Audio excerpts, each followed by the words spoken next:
సబితా ఇంద్రారెడ్డి గారు మాట్లాడింది చూశాను అధ్యక్ష. చాలా ఆవేదన భరితంగా బాధతో వారి సభలో మాట్లాడుతూ ఉంటే చూసి సరే వారి బాధ ఏంటో ఒకసారి నేను కూడా మాట్లాడదామని వచ్చాను అధ్యక్ష.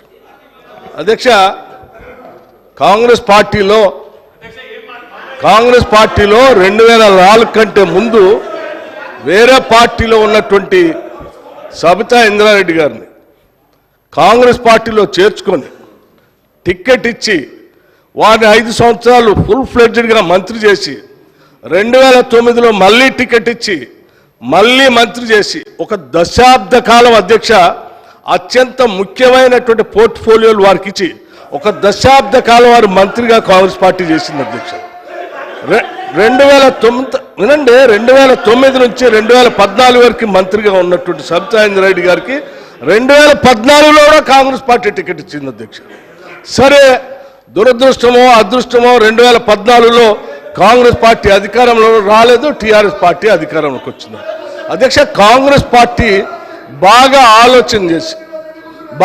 ఆలోచన చేసి ఈ రాష్ట్రంలో తెలంగాణలో కాంగ్రెస్ పార్టీ లెజిస్లేచర్ పార్టీ నాయకుడిగా, ఒక సిఎల్పి లీడర్గా, ఒక ఎల్ఓపిగా, ఈ సభకి ప్రతిపక్ష నాయకుడిగా కాంగ్రెస్ పార్టీ పెద్ద హృదయంతో నన్ను ఆ రోజు ఎల్ఓపిగా నిర్ణయించింది అధ్యక్ష.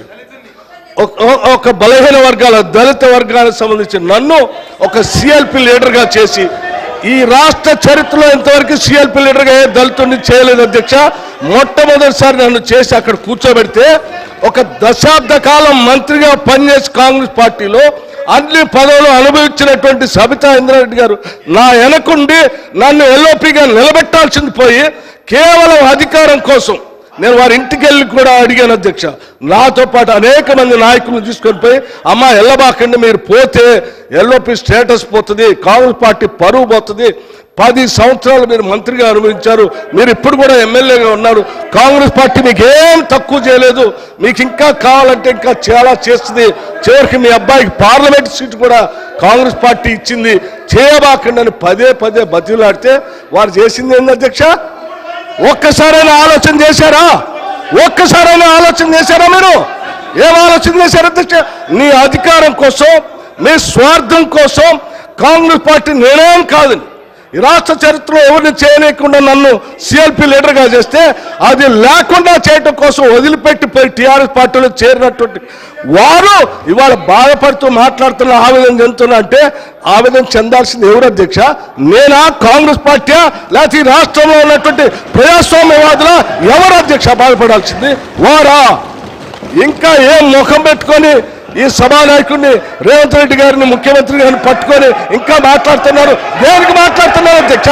ఏం చేశారని, ఏం గొప్పలు సాధించారని, ఏం చేశారని?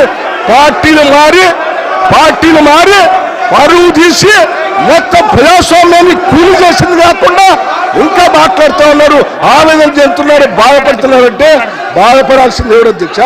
ఇది కాదు, బాధపడాల్సింది మీరు. ఏం మాట్లాడుతూ ఉన్నారు? ఇంకా ఏం కూర్చోండి, దయచేసి కూర్చోండి అధ్యక్ష. ఏం మాట్లాడుతున్నారు ఇంకా?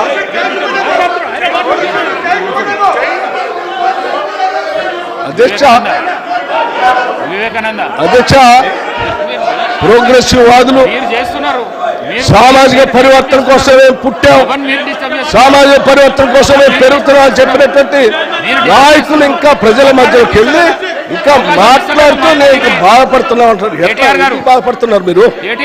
ఎందుకు బాధపడుతున్నారు? కూర్చోండి. ఏంటి పద్ధతి? ఇది కరెక్ట్ కాదు కదా. కూర్చోండి. బాధపడుతూ ఉన్నారు. ఇది ఏంటిది అధ్యక్ష? ఈ పద్ధతి ఏం బాగలేదు. వాళ్ళు ఈ సమాజాన్ని, ప్రజాస్వామ్యానికి, ఈ సభకి పార్టీలు మారి అధ్యక్ష 10 సంవత్సరాలు అధ్యక్ష, 1 సంవత్సరం కాదు. ఇంకా ఏం బాధపడుతున్నాను, ఆవేదన పడుతున్నాను అంటే ఇది కరెక్ట్ కాదు అధ్యక్ష. మీరు కూర్చుంటే కూర్చోవాలి. హౌస్ ఆర్డర్ నేను పిలిపిస్తా సీఎం గారిని. అధ్యక్ష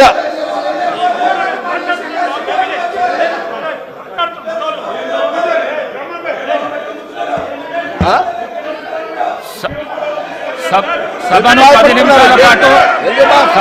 నిమిషాల పాటు వాయిదా వేస్తున్నాను.